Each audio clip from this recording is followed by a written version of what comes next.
కుట్ర.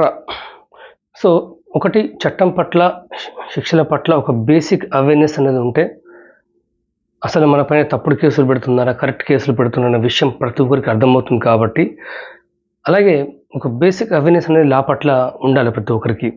అందుకే ఈ వీడియో చూడడం జరుగుతుంది. ఇప్పుడు మనం కుట్ర గురించి తెలుసుకుందాం. ఐపీసీ సెక్షన్ 120A వచ్చేసి అప్పట్లో కుట్ర అంటే ఏంటి దాని నిర్వచనం అనేది ఇచ్చారు.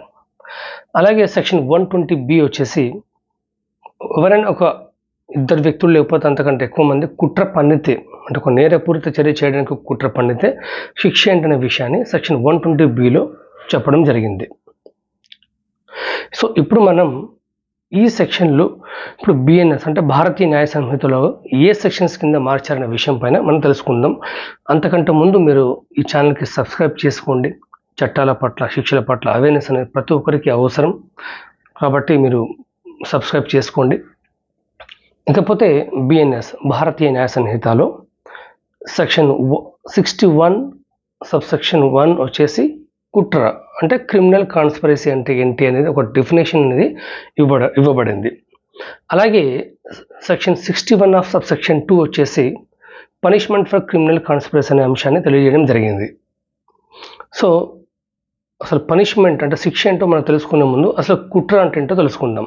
మీ అందరికీ తెలుసు, ఇద్దరు లేకపోతే అంతకంటే ఎక్కువ మంది కలిసి ఏం చేస్తుంటారు, ఒక వ్యక్తిని చంపేద్దామనో లేకపోతే ఒకరికి నష్టం కలిగజేయాలనో లేకపోతే అంటే చట్ట వ్యతిరేక కార్యక్రమాలకి ఇద్దరు అంతకంటే ఎక్కువ మంది కలిసి పన్నే ఒక పన్నాగానే కుట్ర అంటారు.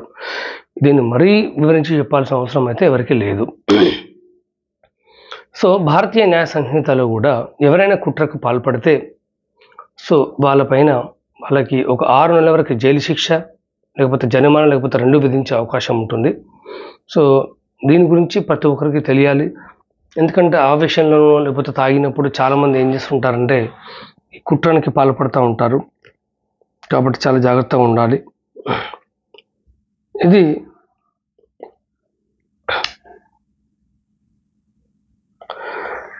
కొన్నిసార్లు ఏమవుతుందంటే కొంతమంది యావజ్జీవ కారాగార శిక్ష విధించే నేరాలు కానీ లేకపోతే 2 years లేకపోతే అంతకంటే ఎక్కువ శిక్ష విధించే నేరాలు కానీ కుట్ర పడుతుంటారు. అది అటెంప్ట్ మర్డర్ కావచ్చు, లేకపోతే ఒక రేప్ కావచ్చు, లేకపోతే కిడ్నాపింగ్ కావచ్చు, లేకపోతే ఏదైనా క్రిమినల్ అఫెన్స్ ఏదైనా కావచ్చు. సో కుట్రకు పాల్పడితే మాత్రం ఈ విధంగా శిక్ష ఉంటుంది. సో కుట్ర criminal conspiracy. So BNS section 61 subsection 1 కుట్ర అంటే ఏంటి, క్రిమినల్ కాన్స్పిరసీ అంటే ఏంటి అని నిర్వచిస్తుంది. Section 61 of subsection 2 punishment for criminal conspiracy అంటే ఇద్దరు లేకపోతే అంతకంటే ఎక్కువ మంది ఏదైనా ఒక నేరం చేయాలని చెప్పేసి పన్నాగం పంటే కుట్ర పంటే వాళ్ళకి 6 నెలల వరకు జైలు శిక్ష లేకపోతే జరిమానా లేకపోతే 2 విధించే అవకాశం ఉంటుంది. చెప్పాను కదా, కొన్నిసార్లు కొద్దిమందిని చంపేద్దామని లేకపోతే కిడ్నాప్ చేద్దామని లేకపోతే ఒకరిపైన దాడి చేద్దామని చెప్పేసి ఏదో ఒక కుట్ర అనేది పండుతూ ఉంటారు. సో ఎవరైనా సరే ఎంతటి వాళ్ళైనా సరే చట్టం ముందు నిలబడాల్సిందే, శిక్ష అనుభవించాల్సిందే తప్పు చేస్తే. కాబట్టి ఈ విషయం అందరికీ ఈ సెక్షన్ గురించి బిఎన్ఎస్ అంటే భారతీయ న్యాయ సంహిత సెక్షన్స్ గురించి అందరికీ తెలియజేయాలి. ఇది కొత్త చట్టం కాబట్టి అందరికీ షేర్ చేయండి. అలాగే subscribe to channel. Thank you.